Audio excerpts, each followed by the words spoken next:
S hi guys, welcome back to my new vlog. Yes ಬೆಳಗ್ಗೆನೇ ಎಲ್ಲಿ ಹೋಗ್ತಾ ಇದ್ದೀನಿ ಅಂತ ನೋಡ್ತಾ ಇದ್ದೀರಾ. ಎಸ್ ಇನ್ನು ಜೂನ್ 19th ಸ್ಯಾಟರ್ಡೆ ಬಂದುಬಿಟ್ಟು ಆಡಿಷನ್ ಇರುತ್ತಲ್ವಾ. ಝೀ ಕನ್ನಡದಲ್ಲಿ ಒಂದು ಆಡಿಷನ್, ರಿಯಾಲಿಟಿ ಶೋದ ಆಡಿಷನ್ ಇದೆ. ಐ ಥಿಂಕ್ ಪ್ಯಾಟೆ ಹುಡುಗಿರಹಳ್ಳಿ ಲೈಫ್ ಥರನೇ ಇದೂ ಶೋ ಅನ್ಕೋತೀನಿ. ಸೊ ಅಲ್ಲಿ ಆಡಿಷನ್ ಕೊಡೋಕ್ಕೆ ಅಂತ ಹೋದೆ. ಯಾವ ಥರ ಇರುತ್ತೆ ನೋಡಿ. ಇನ್ನು ಹೋಗಿ ಟೋಕನ್ ನಂಬರ್ ತೊಗೊಂಡು ಬೆಳಗ್ಗೆ 9 o'clock ಸ್ಟಾರ್ಟ್ ಆಗಿರುತ್ತೆ. 8:30ಇಂದನೇ ಫುಲ್ಲು ಇದ್ದರು. ನಾನು 70 ನಂಬರ್ ಟೋಕನ್ ಆಗಿತ್ತು. ಇನ್ನು ಫಾರ್ಮ್ ಕೊಟ್ಟಿದ್ರು. ಫಾರ್ಮಲ್ಲೆಲ್ಲ ಈ ಥರ ಕ್ವೆಶನ್ಸ್ ಇತ್ತು. ಫಾರ್ಮ್ ಎಲ್ಲ ಫಿಲಪ್ ಮಾಡಿದೆ. ಫಿಲಪ್ ಆದಮೇಲೆ ಫಾರ್ಮ್ ಎಲ್ಲ ಫಿಲಪ್ ಮಾಡಿ ಫಾರ್ಮ್ನ ವಾಪಸ್ ಕೊಟ್ಟು ಅವ್ರಿಗೆ ಇದು ಕೊಡ್ತಾರೆ, ಚೆಸ್ಟ್ ಕಾರ್ಡ್ ಕೊಡ್ತಾರೆ. ಚೆಸ್ಟ್ ಕಾರ್ಡ್ ಕೊಟ್ಟಿದ್ರು. ನಾನು ಫೋಟೋ ಎಲ್ಲ ಹಾಕಿ ಮತ್ತು ಈ ಥರ ಒಂದು ಸೀಲ್ ಹಾಕಿದ್ರು. ಇದು ಹಾಕ್ಕೊಂಡಾಗ ತುಂಬ ಖುಷಿ ಅನ್ನಿಸ್ತು. ಆಮೇಲೆ ಇಲ್ಲಿ ಕೃಷ್ಣ ಸುಂದರಿ ಸೀರಿಯಲ್ ಆ್ಯಕ್ಟರ್ ಕೂಡ ಬಂದಿದ್ರು ನೋಡಿ ನೀವು, ಅವರು ಇದರಲ್ಲಿ. ಇನ್ನು ಚೆಸ್ಟ್ ಕಾರ್ಡ್ ಹಾಕ್ಕೊಂಡು ಇನ್ನು ಇದು ಮಹಾನಟಿ ಸೆಟ್ಟಲ್ಲೇ ನಮ್ಗೆ ಆಡಿಷನ್ ಇದ್ದಿದ್ದು. ನೋಡಿ ಯಾವ ಥರ ಇರುತ್ತೆ ಮಹಾನಟಿ ಸೆಟ್ ಅಂತ ನೋಡಿದ್ರಲ್ಲ. ನೋಡಿ ಈ ಥರ ಇದೆ, ಕ್ಯಾಮ್ರೋ ಎಲ್ಲ ಯಾವ ಥರ ಇದೆ ಅಂತ ನೋಡಿ. ಇನ್ನು ಅಲ್ಲಿ ಆಡಿಷನ್ಸ್ ಎಲ್ಲ ಮುಗಿಸ್ಕೊಂಡು ಇಲ್ಲಿ ಹಂಗೆ ಕಂಠೀರವ ಸ್ಟುಡಿಯೋ ಹತ್ರನೇ ಅಲ್ವಾ ಇದ್ದಿದ್ದು.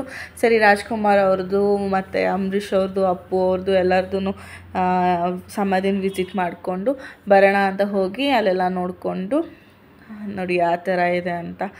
ಎಲ್ಲ ಪಕ್ಕದಲ್ಲೇ ಇದೆ. ಫಸ್ಟು ರಾಜ್ಕುಮಾರ್ ಅವ್ರ ಇದು ಸಿಗುತ್ತೆ. ರಾಜ್ಕುಮಾರ್ ಅವ್ರದ್ದಾದಮೇಲೆ ಪಾರ್ವತಮ್ಮ ಅವ್ರದ್ದು. ನೋಡಿ ಅವ್ರು ಎಷ್ಟು ಸಿನಿಮಾಗಳ ಆ್ಯಕ್ಟ್ ಮಾಡಿದ್ರು, ಎಲ್ಲ ಸಿನಿಮಾಗಳ್ದು ಈ ಥರ ಹಾಕಿದ್ದಾರೆ. ಈ ಕಡೆಯೂ ಇದೆ, ಆ ಕಡೆಯೂ ಇದೆ. ಸುಮಾರ್ದು ಎಲ್ಲ ಫಿಲಿಮ್ಸ್ದು ಹಾಕಿದ್ದಾರೆ. ಈ ಥರ ನೋಡ್ಬೋದು ನೀವು. ಅವತ್ತೇನು ಅಷ್ಟೊಂದು ಕ್ರೌಡ್ ಇರಲಿಲ್ಲ, ಯಾಕೆಂದರೆ ನಾರ್ಮಲ್ ಡೇಸ್ ಅಲ್ವಾ. ಸೊ ಆಡಿಷನ್ಗೆ ಬಂದು ನಾನು ಫಸ್ಟ್ ಟೈಮ್ ವಿಸಿಟ್ ಮಾಡ್ತಾ ಇರೋದು ಈ ಪ್ಲೇಸ್ಗೆ. ಇನ್ನು ನೋಡ್ಬೋದು ಅಣ್ಣ ಅವ್ರದ್ದು, ಇದು ಅಣ್ಣ ಅವ್ರ ಸಮಾಧಿ.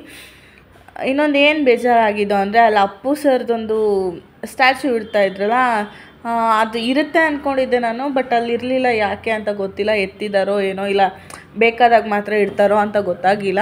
ಅಲ್ಲಿರಲಿಲ್ಲ, ಅದೊಂದು ಡಿಸಪಾಯಿಂಟ್ ಆಯಿತು. ನಾನು ಅದು ನೋಡಬೇಕು ಅಂತಲೇ ಕಾಯ್ತಾಯಿದ್ದೆ ತುಂಬ ದಿವಸದಿಂದ.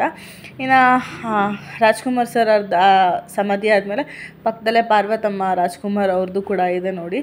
ಇವ್ರದ್ದು ಕೂಡ ಇಲ್ಲೇ ಇದೆ ಪಕ್ಕದಲ್ಲಿ.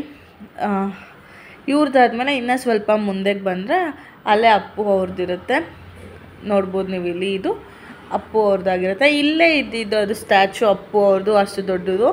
ಏನಾಯಿತು ಅಂತ ಗೊತ್ತಿಲ್ಲ, ಎತ್ತಿರ್ತಾರೋ ಇಲ್ಲ ಬೇಕಾದಾಗ ಇಡ್ತಾರೋ ಅಂತ ಗೊತ್ತಿಲ್ಲ. ಸೊ ಅದು ಸಿಕ್ಕಿಲ್ಲ.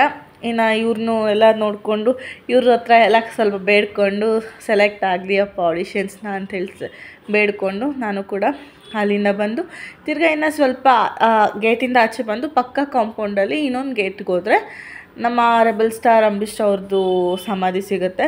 ನೋಡ್ಬೋದು ಆವಾಗೂ ಕೂಡ ರಶ್ ಆ ಥರ ಇತ್ತು ಅಂತ. ಅಂದರೆ ಅಷ್ಟೊಂದು ರಶ್ ಇರಲಿಲ್ಲ, ಇತ್ತು. ಓಕೆ, ಎಲ್ಲ ವಿಸಿಟ್ ಕೊಡ್ತಾರೆ ವಿಸಿಟರ್ಸು. ನೋಡಿ ಆ ಥರ ಇರುತ್ತೆ ಅಂತ. ಇನ್ನು ಅಣ್ಣ ಅವ್ರದ್ದು ಸ್ಟ್ಯಾಚು ಈ ಥರ ಇರುತ್ತೆ ಇಲ್ಲಿ ಕಂಠೀರವ ಸ್ಟುಡಿಯೋಲಿ. ಹಾಗೆ ಪಕ್ಕದ ಕಾಂಪೌಂಡು ಮತ್ತು ಪಕ್ಕ ಗೇಟಿಗೆ ಬಂದರೆ ನಮ್ಮ ರೆಬಲ್ ಅವ್ರದ್ದು ಸಿಗುತ್ತೆ, ರೆಬಲ್ ಸ್ಟಾರ್ ಅಂಬರೀಷ್ ಅವ್ರದ್ದು. ನೋಡಿ ಇಲ್ಲಿ ಎಷ್ಟು ದೊಡ್ಡ ಸ್ಟ್ಯಾಚು ಇದೆ ಅಂತ ಅಂಬರೀಷ್ ಅವ್ರದ್ದು. ಇನ್ನು ಇವ್ರನ್ನೂ ಕೂಡ ನೋಡಿಕೊಂಡು ಇವ್ರ ಹತ್ರ ಕೂಡ ಬೇಡ್ಕೊಂಡು ಇನ್ನು ಇವ್ರ ಹತ್ರ ಕೂಡ ಬಂದು ಬೇಡ್ಕೊತಾ ಇದ್ದೀನಿ, ನನ್ನ ಆಸೆ ಎಲ್ಲ ಈಡೇರಿಸ್ಕೊಡ್ರಿ, ನಿಮ್ಮ ಥರನೇ ನನಗೂ ಒಂದು ಅವಕಾಶ ಕೊಡಿ ಅಂತ ಕೇಳ್ಕೊತಾ ಇದ್ದೀನಿ. ಎಷ್ಟು ಜೀವನದಲ್ಲಿ ಸಾಧನೆ ಮಾಡಿದ್ದಾರೆ ಅಲ್ವಾ ಇವರೆಲ್ಲ, ಎಷ್ಟು ದೊಡ್ಡ ದೊಡ್ಡ ವ್ಯಕ್ತಿಗಳಾಗಿ ಸಾಧನೆ ಮಾಡಿದ್ದಾರೆ. ಅದರಲ್ಲೊಂದು ಕಾಲು ಭಾಗ 1% ಅಷ್ಟು ನನಗೆ ಆಪರ್ಚುನಿಟಿ ಕೊಡಿ ಅಂತ ಕೇಳ್ಕೊತಾ ಇದ್ದೀನಿ. ಇನ್ನು ಖುಷಿ ಆಯಿತು ನನಗೆ ಇವ್ರನ್ನೆಲ್ಲ ನೋಡ್ಕೊಂಬಂದು ಇವ್ರ ಹತ್ರ ಎಲ್ಲ ಬೇಡ್ಕೊಂಬಂದಿದ್ದು. ನೋಡೋಣ, ಲಕ್ಕಿದ್ರೆ ಸೆಲೆಕ್ಟ್ ಆಗ್ತೀನಿ ಅನ್ಕೋತಿದ್ದೀನಿ ನಾನು. Hope for the best. ಇನ್ನು ಊಟ ಮಾಡಿರಲಿಲ್ಲ ಬೆಳಗಿಂದ. ಸರಿ, ಹಾಗೆ ಹೋಟ್ಲಲ್ಲಿ ಊಟ ಮುಗಿಸಿ ಬಂದ್ವಿ. ಇಷ್ಟ ಆಗಿತ್ತು ಈ ದಿನದ ವ್ಲಾಗ್.